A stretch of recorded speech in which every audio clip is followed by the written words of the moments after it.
want to welcome everybody to this hybrid and afternoon with the author. We have our Zoom family right here in front of us, and all of you in person. It's wonderful to have everybody here.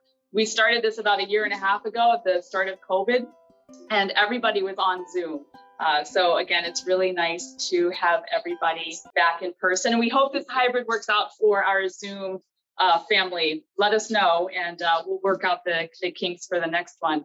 But my name is Deidre Teagard. I'm the executive director here at the Nisei Veterans Memorial Center, and we are just so thrilled to have Scott Kikkawa with us today, all the way from Honolulu.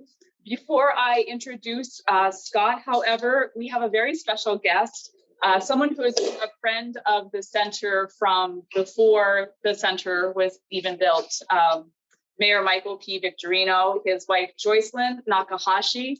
Victorino definitely has a tie to our Nisei story. And we're so thankful to the mayor, to the council for putting in and approving $100,000 for the Stanley Izumigawa Resource Center. So Mayor, I don't want to put you on the spot, but would you come up and say a few words?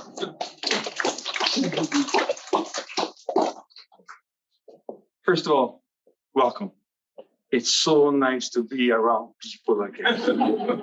No offense to the virtual group out there, aloha.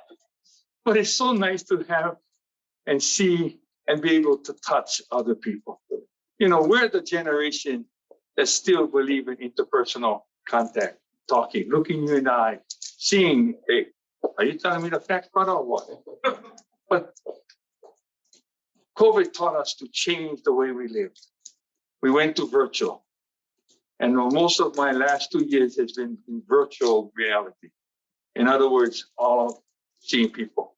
But I never lost contact with my old partner and friend and sometimes golf confidant. And one of the guys that I remember some 30 years ago working at the fair, and the sons and daughters were working hard to make this come reality. I'm talking about Leonard Oka. And there's others here, but let's give Leonard a big hand. When we started at First Insurance back in we don't want to go back that far. Really, he told me of this dream. And this dream has become reality. Sometimes slower than we wanted, but it became reality. So you all can be proud of this. But our Nisei veterans and their families can long remember and never be forgotten in our community. And that's what this story hours are about. Not only remembering them, but remembering all of us and how we have evolved. And we're at a crossroads right now. Change is coming, as I was mentioning to Mel. And Mel back there, Mary Chong, I used to coach her when she was this small. And she was one of my best soccer players, and she could take on any of the boys. So that's why today, that's one of those ladies you wouldn't want to meet in a dark alley. But really, our women today and our men have learned to stand together. Not like our fathers and our forefathers were. Women were always behind the scenes, but they were the pillar of our households, of our families. So let me not, go too far into this.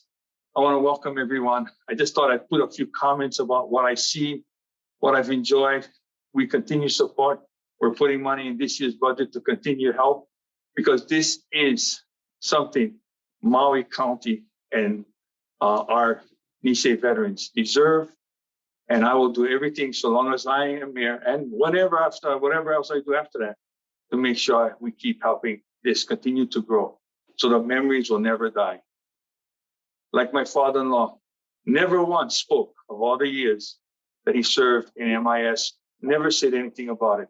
It was sad. We had to go through records to find out some of the things and what he and his brothers did. But let's honor them anyhow. And let's get this show on the road. Enough with the conversation. Let's get the program on the way. Teacher, thank you for giving me 2.5 minutes. I said I would take 5, but I've cut it down. God bless you. Aloha. Okay. Thank you, Mayor. We really appreciate it. Yes, I think you put in about $95,000 for us for this year. So thank you very much. We're really excited that this is a partnership with Bamboo Ridge Press in Honolulu. So I want to thank them for all of the books and for getting Scott over here. We also want to say that Scott has been with us all day yesterday. We spent the day at the Sugar Museum in the morning, and then he spent the day with Melanie in the archives. I think that maybe a Maui book might be coming out with Francis, our protagonist here. But it's been really great, and it's wonderful to see everyone so interested in that Nisei story. We do have books for sale. I think many of you already purchased them and got them signed, but for our virtual audience, if you haven't gotten your book yet, Hester, I know you got yours today, let us know and we will get one signed for you. Melanie is taking all of the questions and answers today and any issues. So if you can't hear us, just write your little comment in the question and answer box at the bottom of your screen.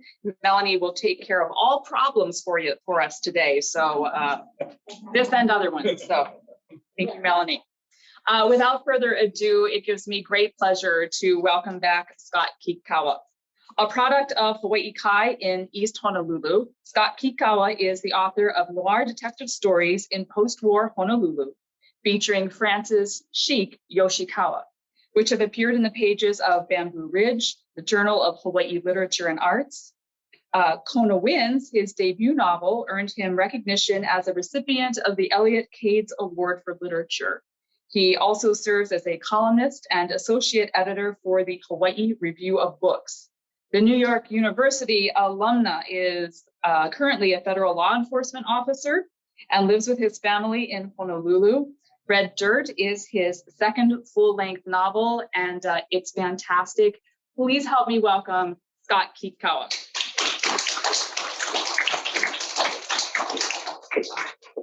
Thank you. Thank you. Thank you, Deidre, and thank you, Mayor Victorino. Wow, Mayor Victorino coming to one of my readings and like a near full house. I don't get this on Oahu. I wonder if anybody reads anything at all there. Maybe just not my books. It's a real pleasure to be back here, or I shouldn't say be back here. This is actually my first time here in this building. I had done a virtual event last year for my first book, Kona Winds, and it's a real honor to be the first actual in-person author for this series. This is a wonderful series. I've viewed just about everyone. It's a wonderful format. And I think it is probably the most complete platform for any Hawaii author anywhere. So this is a great program, and I'm thrilled to be here. Deidre wanted me to start by talking a bit about the book and giving a short reading before we have some questions. So I'll just say briefly, if you have not read my first book, what goes for the first book pretty much goes for the second book and what inspired it. I was a fan of the detective fiction of Raymond Chandler, Dashiell Hammett from the time I was in high school and into college. And although I read many things, many genres, both fiction and nonfiction, nothing spoke to me like the hard-boiled fiction of Raymond Chandler. In 2011, a friend of mine, Dr. Jason Chun of the UH West Oahu, and I were having a drink in Kaimuki, and I complained to him about the lack of authentic mystery fiction set in Hawaii. You probably know, if you read any mystery fiction at all, that Hawaii has been the setting for countless mysteries, hundreds. But most of those are written by people who are not from here. And most of those mysteries kind of take the form of an outsider detective coming to Hawaii. They have their adventures here, but usually this place and the people are nothing more than a pretty backdrop for the mystery of that they have set up for the mischief of tourists and of visitors. there's nothing wrong with that. And a few of those stories are well written. One of the problems I found with it, though, is that those stories could be set anywhere. If you take the protagonist, and if you take the murder, and if you take the way in which that crime is solved, and you put it in Paris or you put it in Mexico City, all you'd have to do is change the pieces, and you would have you'd have a story which is the same but with a different exotic setting. I've long believed that this place is more than just a backdrop. I've long believed that the people here are more than just a backdrop. We're more than sidekicks. We should have a book of our own, and that was kind of the impetus behind this. Dr. Jason Chun challenged me to write one. He says, "Well, stop complaining about why don't you write one?" I didn't know I could do this thing. You know, I was not a literature major in college. I did not do this for a living. I was not like a lot of my mentors and idols over at Bamboo Ridge Press, who were English professors or secondary school teachers of English. I don't have a background in that. There's no reason in the world that I should be able to do this thing.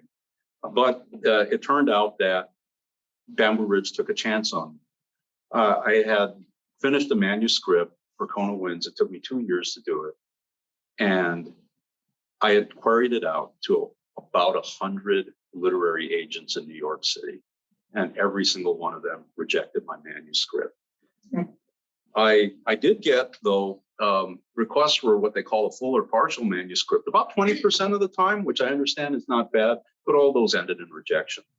And one of the most complete rejections, or the clearest rejection I received, was from a literary agent who said that America is not ready for a Hawaii as ugly as the one I portray. And what she meant by that was, she said that she loved the writing, but noir fiction, which my work has been called, or detective fiction of the hard-boiled school, is acceptable to most American readers if it is set in a city like New York or Los Angeles, where it's already sufficiently dirty.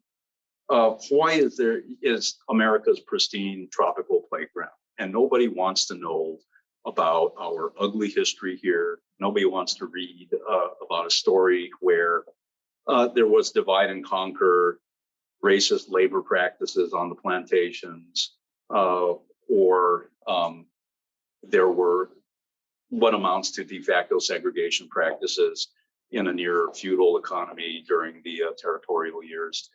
And that's why my work got rejected. I love that rejection, by the way, because it was honest, because it was complete. And I approached a writer named Steph Cha. She's a fantastic noir writer based in Los Angeles. She's extremely generous, Korean-American writer. And she gave me a lot of advice in crafting my query letters, but she also told me that she has a friend who was at Stanford at the time named Corey Johnson, and he was a doctorate candidate in English, and he was from the Big Island. So she put me in touch with Corey, and I started a correspondence with Corey. Corey suggested that I submit my work to Bamboo Ridge Press. When he suggested that, I laughed out loud. Bamboo Ridge Press, if you know anything about Bamboo Ridge, it's been around for almost 45 years now. This is Eric Chalk and Darrell Lum's brainchild, and it is really the epitome of Hawaii literary fiction and poetry. I think that the best Hawaii literary work comes out of Bamboo Ridge, and this is why I laughed out loud. I'm not a poet, and I'm not somebody who considers his work having any literary merit. I'm just a guy that writes detective stories. And I told this to Corey, and Corey says, "Yeah, I get what you mean." I said, my work is not as authentically pigeon or plantation enough or artistic enough to warrant a second look by Bamboo Ridge. And he said, "Well, I get what you're saying by that, but," he said, "I think that Eric and Darrell had a mission. They set out with a mission when they established Bamboo Ridge Press in 1978. And at that point, when I was touring, he said to a large extent, they had accomplished that mission. Now they may be looking for something different. He encouraged me to submit a 2-chapter excerpt for one of their anthologies. And I was flabbergasted when they picked it up back in 2015, their issue 108. They ran a 2-chapter excerpt, picked up a couple of my short stories, and asked to see the manuscript. Decided they were going to do Conowin's, I think that must have been in 2018, in early 2018. And the book came out in late 2019. So it was a long roundabout path to publication. Much of it was luck. And something that really always astounded me was that nobody had done anything like it before. We have had, I think, some good noir fiction that's come out of Hawaii, based in Hawaii, by writers that I admire very much, like Chris McKinney, like Rodney Morales, like Alexei Melnick. But the thing about those pieces that they're set in the contemporary period. Chris's work is like The Tattoo, and a lot of his great novels are set in contemporary Hawaii. Same with Melnick and Morales. Those stories were groundbreaking, and I think they're worth a look from everybody. And they're set in the contemporary period. Nobody had thought to go back in time, back to the period I write in, which is the post-war territorial period of the state's history. I've always considered a really important part of Hawaii history. A lot has been said, both in academics and in literature, about the monarchy, about the unlawful overthrow of the monarchy.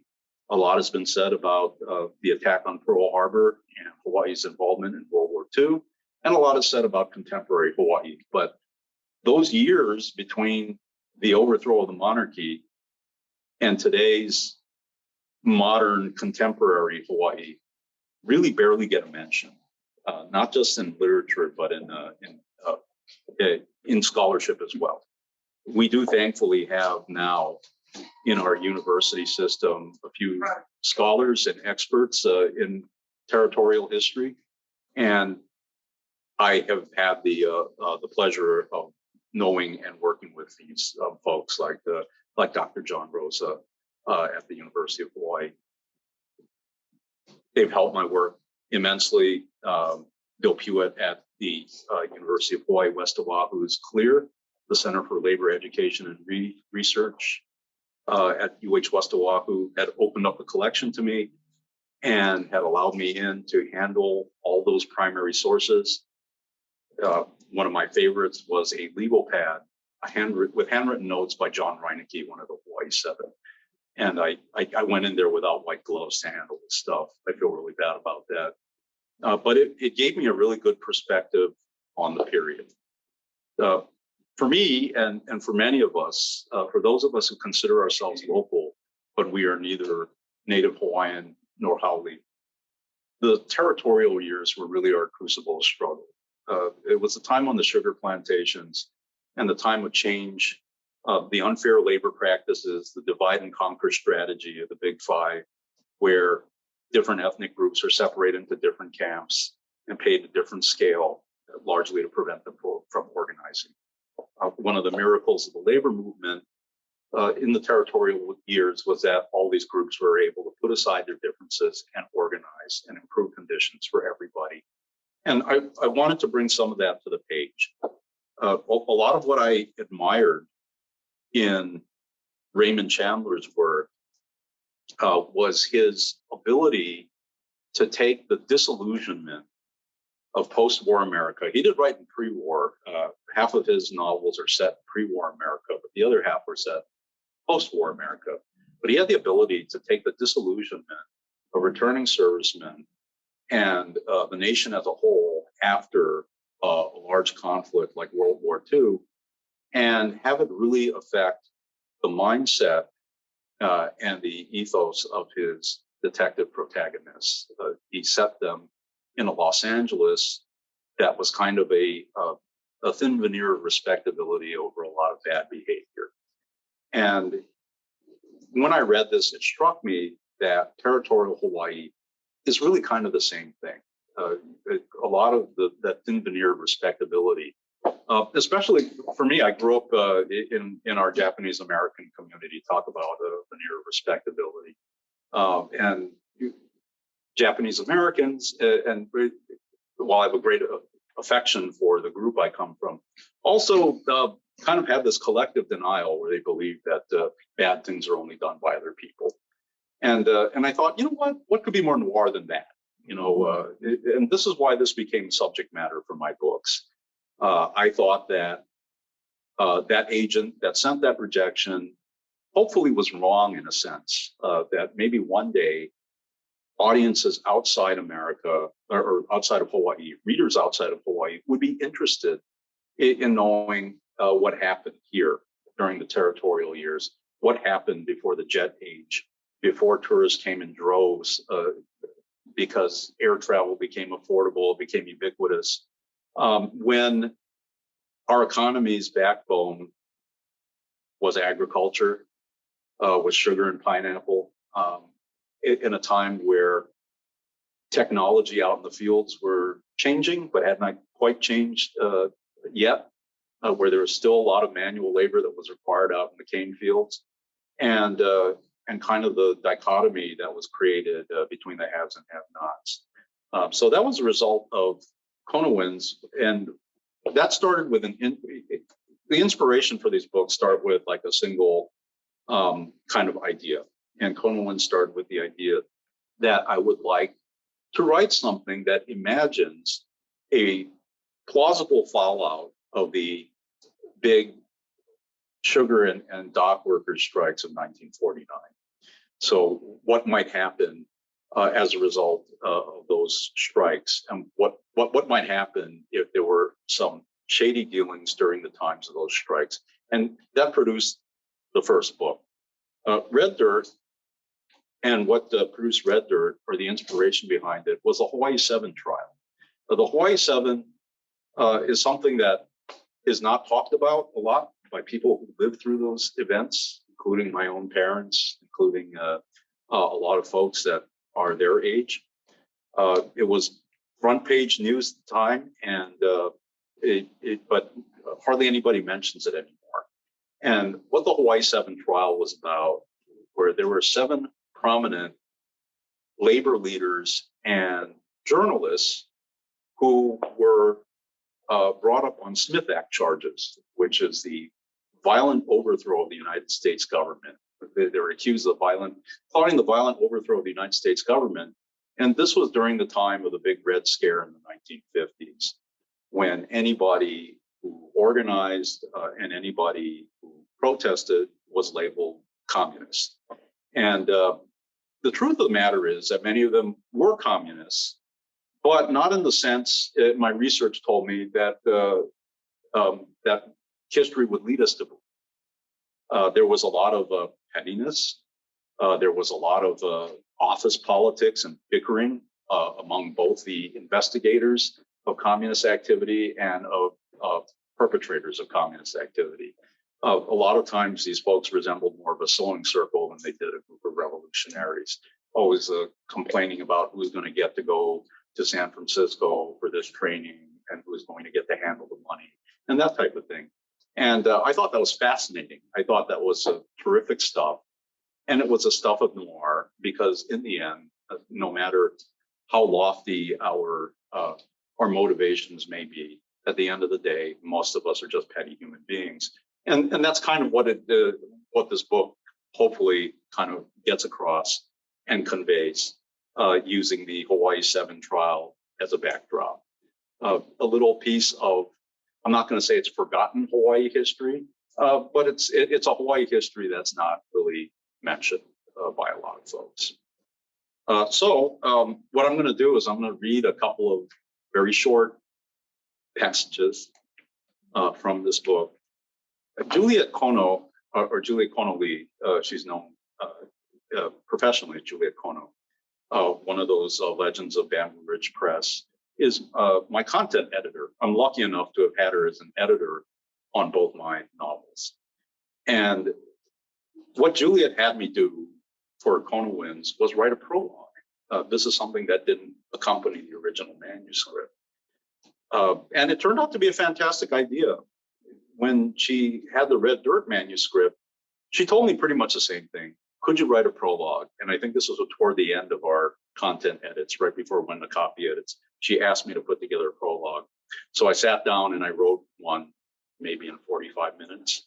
But it made it into the book without much change. So I'll read you the prologue, and then I'll read you a short chapter excerpt. They're both very short. But what I want to do is give you an idea with the prologue of the monologue, the stylistic monologue, and the chapter excerpt is going to give you an idea, I hope, of the stylistic dialogue.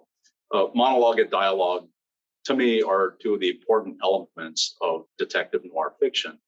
Monologue is just about everything in the book because it's written from the viewpoint of a first person. Okay, so anytime the protagonist is not engaged in conversation with another person, it's basically a monologue. Okay.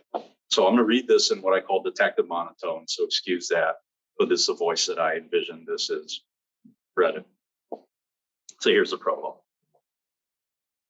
Spies, enemy aliens, traitors. This is what they called us to our faces. The nicer ones whispered it behind our backs. In the days after Pearl Harbor, we all did what we could to make ourselves as invisible as possible. A lot of things went straight into the trash. The Hinamatsuri dolls, the calligraphy, brush paintings, the silk kimono. Tosan even buried the swords in the back of the house under the tea leaves. Everybody stopped speaking in the mother tongue. Even the old timers forced themselves to use English, and where they couldn't, they shut the hell up. We were all trying to prove we were Americans. Dumping our sentimental ties to the old country wasn't proof enough. A lot of us stepped up and gave the ultimate proof, blood. We endured the taunts and racial slurs at Camp Shelby, then we shipped off to endure the artillery and bayonets of the Wehrmacht. I gave my blood. Wally Yoshida gave his leg. A lot of others gave their lives. We gave everything so that everyone would leave us the hell alone. We came home to some fanfare, fat carnation lay, a parade or two, luau's and speeches. Then came the new names. Stalinist stooges, communists, traitors. Blood wasn't enough to appease the gods of sugar and shipping. They didn't want sacrifice, they wanted docility. There were too damn many of us and we were too close for comfort. We asked for fair wages, they painted us red.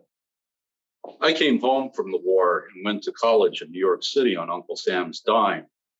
There I threw myself into Le Mort d'Arthur and learned a painful lesson about betrayal. It isn't a rejection, it's a choice. Like Lancelot choosing Guinevere over Arthur, I chose my country over my friends. Traitor. In atonement, or perhaps in denial, I took up sword and shield and swore an oath to defend. A 38 caliber sword and a shield that fit in my pocket. Not for the first time, I rode out to seek the Holy Grail under the banner of a country that called me traitor. I haven't found it yet. That's a prologue, and hopefully that gives you an idea of the tone of the monologue of this type of story. And I'm going to read for you a very short opening to a middle chapter, which hopefully gives you some idea of the dialogue. This is chapter 11, at the beginning, chapter 11. The skinny Japanese boy with the crew cut was leaning against the clubhouse wall with a marijuana cigarette dangling from his mouth. He wore an Argyle sweater vest with a white shirt underneath it, was suffering for his sartorial statement, sweating like a fugitive in a broom closet. He had just finished prying the cap off a bottle of cola, the one luxury of a caddy on his break at a municipal golf course. He looked like a punk who had found $20 on the sidewalk and spent it all on the ridiculous clothes he was wearing. I joined the kid in his meager patch of shade under the clubhouse awning. The sun had begun its descent in the west, but not by much. The LOI fairway was empty. All the doctors and dentists and insurance salesmen who crammed their rounds into the morning when it was cooler were long gone back into their air-conditioned offices.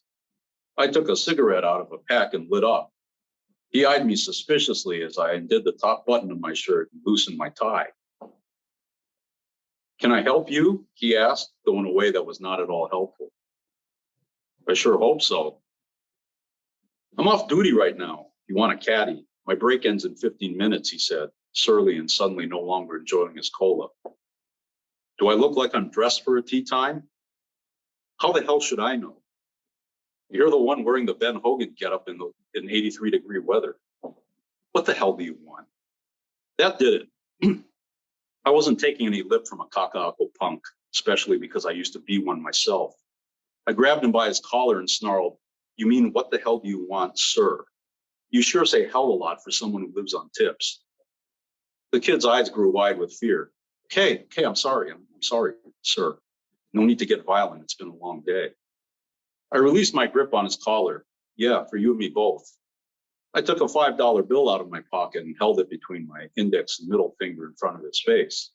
As I was saying, I was hoping you could help me. The kid rubbed his close-cropped head. He looked at the $5 longingly. "Sure, I can help you, sir." His manners had improved 100%. "I'm looking for Marlon Wild. He's a groundskeeper." The kid gave me a dubious look. He shifted his weight from one foot to the other. I put the $5 back in my pocket. "What's the matter, kid? Don't know him?" He stared at my hand in my pocket where the $5 had gone. "Are you a loan shark, sir? I don't want anyone to get hurt on account of my talking." I pulled the badge out of my pocket and showed it to him. His eyes got huge and he started wheezing. "I'm no loan shark," I said, "and nobody's going to get hurt as long as they tell the truth." He gets off when my break ends. He comes out this way. That's his Buick out there, the dark green one. He usually goes straight to the car, he stammered. I could see the unspoken prayer he uttered behind his eyes that I wouldn't turn my professional attention somehow to him. "Thanks, kid," I said. I stuck the $5 in the V-collar of his Argyle sweater and yanked the reefer out of his gaping mouth. I threw it down and ground it up under my heel on the asphalt. "You shouldn't smoke that," I said. "Kills brain cells, and you better save the ones you have left." "Yes, sir," he croaked, and ran off and disappeared into the clubhouse without his cola. So that's an excerpt from chapter 11. But I don't know. That's what I have for you. Anyone has any questions? I can. You know,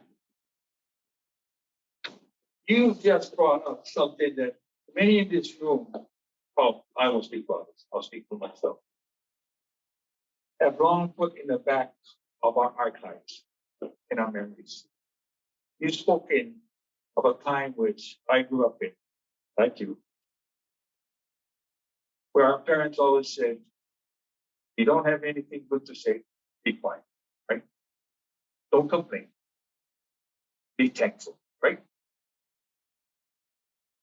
And they did take advantage. And today, this is happening again. I say today, it's happening again. We have a new era of what I call the plantation mentality, where they're pushing all of our values to the wayside. Now, you may not agree with this or whatever, but this is the question I have to you. As a society, how do we protect the treasured values, traditions, and most importantly, identities that we all have? And everyone in this room has it. Everyone has it, even then I don't have it. No, but really, I say this in all sincerity because you've hit a core in my heart, because this is something that I've seen coming for a long while. And as mayor, I fought hard to make sure our way of life is not lost. We will change. We have to change. Change is amongst us. And our children, like in my case, my children, my grandchildren, and great-grandchildren, which I have three of them, are longing for change. But how do we keep the traditions, values, and our identities that it never be lost? because that was lost back then. I don't want to see it lost now, so that long from now, when I'm long gone and forgotten, people will still have a fond memory of this time and age. But your time, which is our time as children, young adults, how do we keep that in the forefront? Your book is one. How else can you suggest we keep it alive? Well, thank you, Mr. Mayor. And I totally agree with you. I think that what we're seeing, or a repeat of what we're seeing of a deterioration in values or a change in interactions, like there was in the 1950s, today, maybe it's analogous to the change in technology. The 50s brought television with it. And with television came kind of a homogenizing of America, but also homogenizing of Hawaii, where we had limited programming and everybody watched the same programming. But this became the interface for social interaction. And I think this is what kind of led to what you mentioned as a breakdown of values. Today in social media, I hate to say, but where it's got its benefits and it's a boon to a lot of business and a lot of government and a lot of private interaction, it comes at a price where we've stopped infusing a human element into our interactions, and it's easier to show someone disrespect, and it's easier to be misinterpreted when you're not face to face with someone. So I think part of the solution is to get back to those face to face interactions. It is much harder to insult someone or to disparage somebody if you're right in the same room with them. And I think the pandemic has really put a kind of a delay on that. But now, and especially with events like this, I'm hoping we're going to see a return to people getting together face to face, or people communicating with each other face to face. And I think the respect will come back too when that happens. Thank you so much, Mr. Mayor. Thank you. Do we have any questions from Zoom? I'll start us off with some questions here. I noticed that in the second book, you dive a little bit deeper into the detective's time as a Nisei soldier, more so than Kona Wins. And was there a specific reason for this? Why was that important for you to go a little bit deeper? I think there are two explanations for it. One, I think, is the official explanation, which is flashbacks to his service were critical in drawing out the theme of the communist witch hunt period of the quick investigation, where it harkens back to a time where his values were first formed, and why much of what's happening in 1953 doesn't make much sense to him. So it's part of the disillusionment where there was a clear-cut moral code during those years of service, and there does not seem to be that less than a decade later. So that's the official explanation. The unofficial and probably the real explanation is because when I was writing my first book, I quite frankly didn't know what I was doing. And with the second book, I found it to be so much easier to craft things like this and put things in there like this, because I had a better idea of how to write a book. That's where that comes from.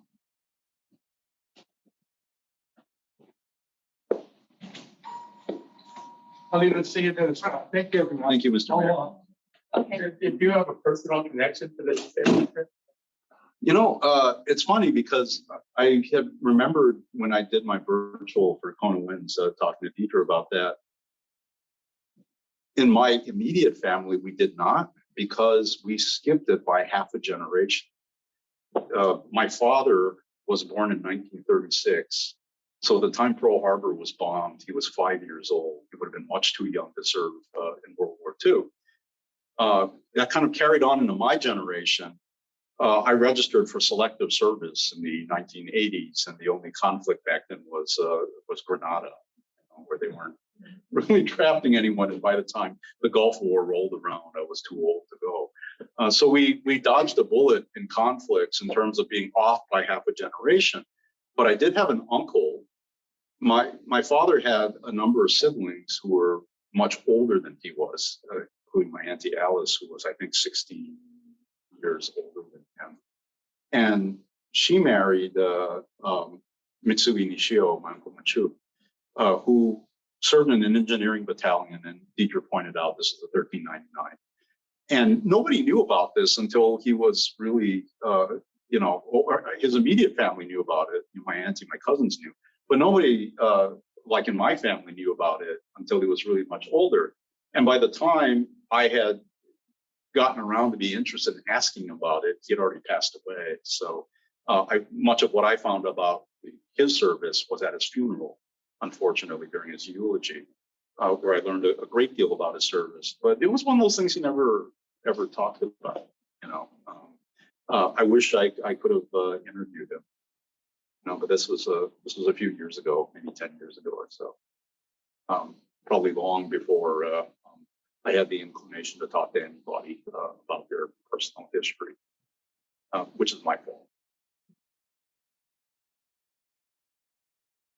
So I love the relationship between the detective and his superior Git. It's Git Hanano. It's a wonderful mentor-mentee relationship. And I was just wondering if that was kind of came out of something from your own personal experience, or can you talk about Git and Francis and if there is a personal connection there? Well, in the end, I always tell people that none of these characters are me, but they're all me, because I make them up and I put words in their mouths or whatever. But Git Hano was inspired by a beloved supervisor I had when I was a state investigator. He was former HPD. He was on the Metro Squad, the old Larry Minghow Metro Squad with Buzzy Hong and all those guys. Maybe a few years after that, I think they called it like the TOD or the Tactical Operations Division. They gave it some kind of euphemistic acronym. But he was a principled individual. He was low key, and he always had very, very good advice. So he's kind of the image I had in my mind when I wrote that character, and it's meant to be a foil to the protagonist who thinks he knows much of everything, but really does not. Like most of us.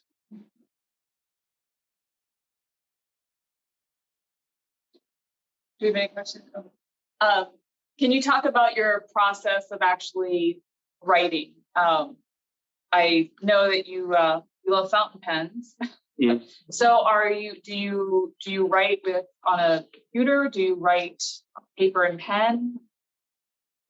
Well, eventually it has to get to the computer, because that's the way everybody reads things is electronically. I am a terrible typist. When I was in college, I had to pay somebody to type my term papers because I was a terrible typist. I'm a terrible typist. My first drafts are all done in longhand with a fountain pen in a Leuchtturm 1917 A5 notebook because they lie flat and the pages are fountain pen friendly. It doesn't bleed or feather. I use my fountain pens to write my first draft. I change coloring all the time, but I usually don't use red because I always have a pen that's inked up with red ink for my edits. So when I start to write my first draft, if I see something I want to change immediately, I'll go back with a red pen and I'll cross it out and do those edits. Once that's done, I transcribe them into on the computer, which it takes a long, long time because I don't know how to type. And that's my process because I like using pens because I'm an analog kind of person. And And because for me, I find that when you're writing something longhand, it slows down the pace of your production, which means you carefully consider mostly what goes on the page. You don't do this really if you compose in a Word document, because you can always go back and delete it and replace it and do other things. If you're writing by hand, though, you don't want to have to write things over and over again. So you carefully consider things before you set the pen to paper. And that really helps me to have a cleaner first draft. When I transcribe it into the computer, that really becomes my one of my true first edits, because then I will edit again while I transcribe it. So it's for me, it's labor intensive, but the advantage is that you can take a notebook and a pen anywhere, right? You know, I know you can see people in coffee shops working on their computers, and some of them are writers, right? So they like to go to a coffee shop. And I always found that like a coffee shop is not a place I want to go and write a book. I want to go to a bar, you know. So it's a different creative process when you're drinking coffee and when you're drinking a scotch. But you know, bars kind of frown upon somebody like opening their laptop up and sitting there, you know, ordering drinks. But a notebook and a pen are unobtrusive enough where you could do it anywhere. You can go to the beach and set a picnic table and do that. I'm not really an outdoors person, but if I were, I could do that. And you couldn't do that with a computer, right? You could do that though with a notebook and a pen. So it's got the advantage of versatility too. I flew over here, Deidre knows, I flew over here with a lot of my fountain pens, and I prayed that the cabin pressure on the plane would not adversely make anything explode. Right? So far so good. I've got to fly back. But that's my process for actually doing that. And the transcribed chapters then, right now, I'm really fortunate enough to belong to a very, very excellent writers group, the Bamboo Ridge Study Group. It's got all the best writers in Hawaii, all the most famous writers in Hawaii. They're all great except for me. They invited me recently to join this group. But what the protocol is that we present a submission. And this is ahead of time where everybody reads your submission. And then when we get together for study group, it's been virtual lately, everyone comments on your submission. And you don't discuss it necessarily or defend what you wrote. You kind of sit there and you listen to everyone's comments. And that's what I do is I write furiously, longhand, of course, as people are talking, as Darrell was talking, as Julia Cornell was talking. I'll write down furiously what they have to say about my work. But it's they got involved in my third manuscript, which Bamboo Ridge has agreed to do. So it's going to come out next year, 2023. That one is called the Chashu. It's set in Chinatown in 1954, and it's inspired by the real life HPD kickback scandals of the Chinatown gambling dens there. It's a little anachronistic because that scandal occurred under Chief Gabrielson in the late 40s. I moved it about 5 years into the future because it was plausible. But that's there. So I've got a third book coming. You know, I'm working on a fifth, but I don't know what the future is, the fourth or fifth. Yeah. Haven't read your books yet, but will this be a continuous series using the same detective? Yeah, mostly because I'm lazy and not that industrious or creative, but also because I think there's more to tell about this era. And I don't know if I call it a series so much because I think I've tried to write these books, each of them like they're standalone, so that you don't have to have read the prior book in order to read any of the other books. Although, yeah, the characters go through some progression and change, right? I mean, yeah, because the years go on, right? It starts off in 53 and now we're in 54. Yeah. How many hours a day do you spend because you have another job? Mm-hmm. Okay, how many hours a day? Yeah, What's your schedule? that's a great question because there's this myth that all novelists spend X amount of hours every day putting in some time writing. And if you seek that kind of advice online, if you're writing a novel, you'll always get this business about you should do at least 2,000 words a day. You should make the time to do it. If you have a day job, you should wake up at some ungodly hour in the morning or go to sleep at some ungodly hour at night to put your 2,000 words in. To sit your butt in the chair and leave it there until you are done with your 2,000 words. That is a myth. I have never done that. It's not practical. At the end of the workday, I know I'm mentally fatigued. I don't know what it's like here on Maui, but Oahu is traffic. I spend an unproductive, I think maybe it's like 2 hours of my life each day. I'm never going to get back sitting on the H1. And it's totally unproductive, and it's mentally taxing to do that on top of a mentally taxing and mind-numbing day job. And when you get home, the last thing you want to do, it's like that's one of those things where when I get home, I have enough energy and time to do one thing. I mean, in addition to like the regular things I'm supposed to do, like eat and take a shower and go to sleep, I can do one thing. I can pay a bill. That's one thing. Or I can respond to an email. That's one thing. So I can do this one thing at night, and this one thing is almost never writing. What I do is on my days off and on vacation, I just sit there and I go for long stretches and try to knock out a few chapters. And that's kind of how it's always worked for me, is finding a big block of vacant time where I'm unmolested by my employer to sit down and do it.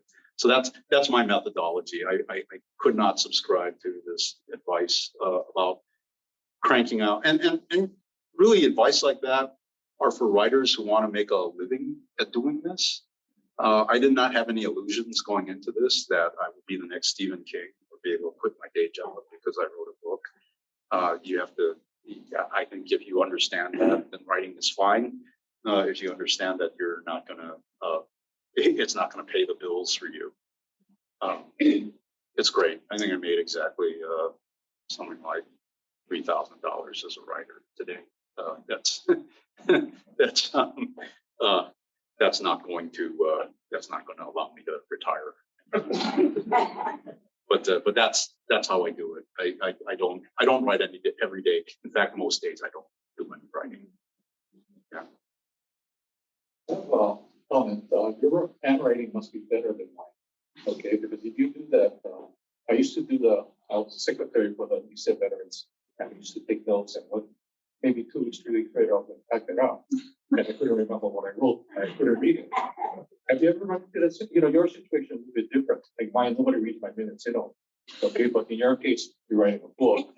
Have you run into that situation where it was a real great thought I had. I wrote it down, now I can't make sense of it.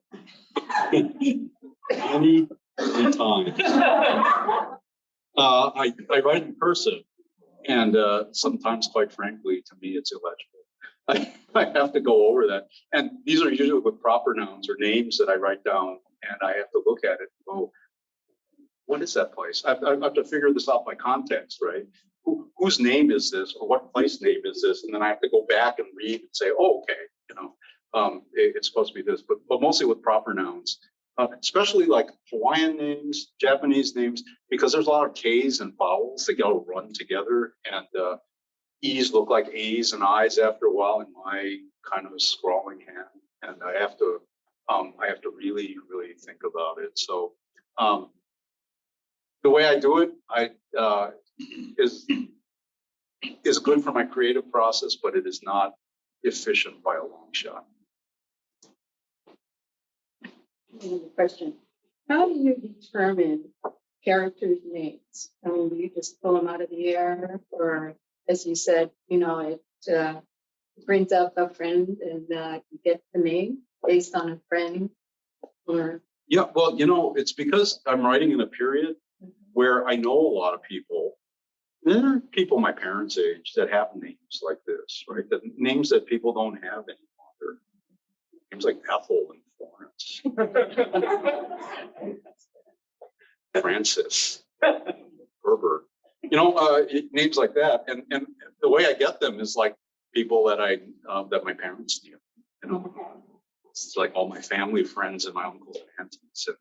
And those are the names I give them. I always think, wow, this is a really great 1950s name. And these people are still around, a good number of them are still around.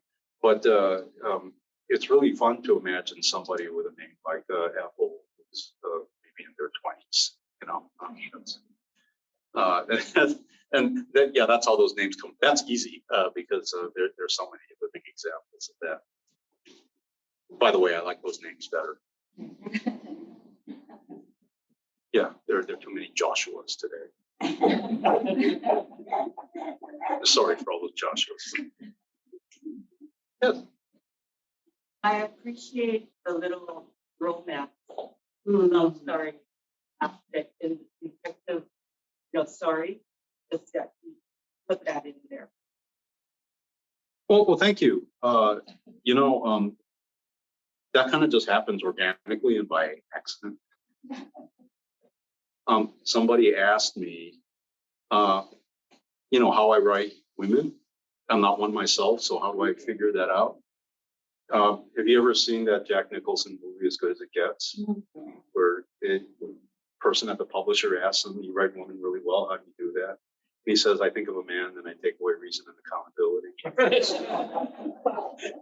That's not how I do it.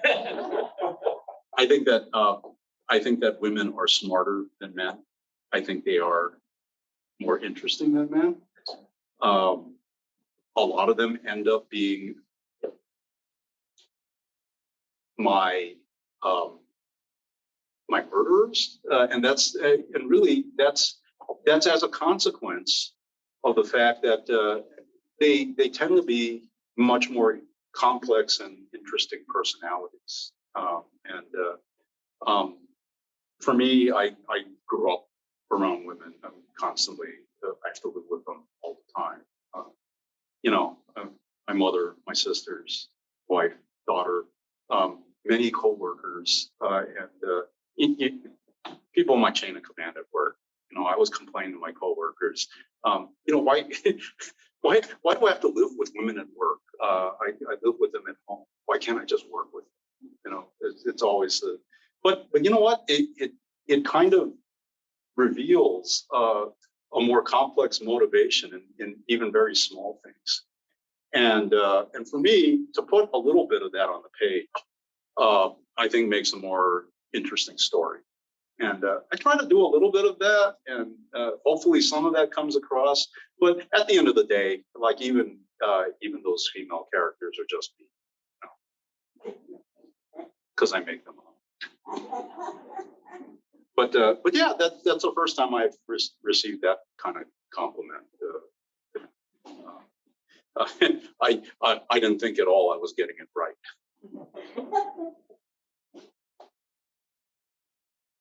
Any last questions? All right. Let's give a big round of applause to Scott Kikkawa,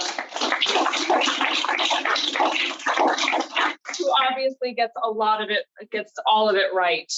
We love your books. We love all the dedication and that you put into them. And we're so thrilled that you came over here and you spent the day with us yesterday at the Sugar Museum, and we can't wait to see what's next. And we hope that when your next book comes out, you'll come back over again. Oh yeah, I'll come back anytime you want me to. Maui apparently loves me more than Oahu. So now I know the boy. Yeah, but yeah, Deidre talking about the Sugar Museum. They were closed yesterday, and they opened just for me. And I thought, wow, this never happens. It never happens. But yeah. Imagine if it were like I was working my first book. Yeah, right. It's like everybody's writing a book. But no, that was really, really generous of them. And I've noticed here on Maui that every tour is guided. Like I got like a private tour. Holly at the Sugar Museum gave she gave us a private tour. Like she went through the whole collection. And while I was here yesterday doing some research, Deidre was running downstairs to actually meet people wanting to look at the exhibit. And I thought, on Oahu, this doesn't happen. It's kind of like, they take your money and they tell you. Good luck. I was like the friend of the library, I understand. Oh, yeah. Oh, yes. Great place. That is great. I found the Nordyke book on the demographic research she had done in 1970. I was looking all over for it. I got it at $1. One of the highlights of my trip. Right.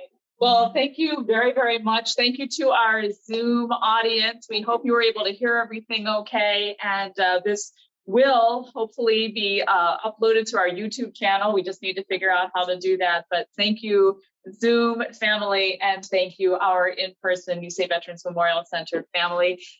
Please stay around. A huge mahalo to Mallory Chong, who worked at our coffee and tea bar today.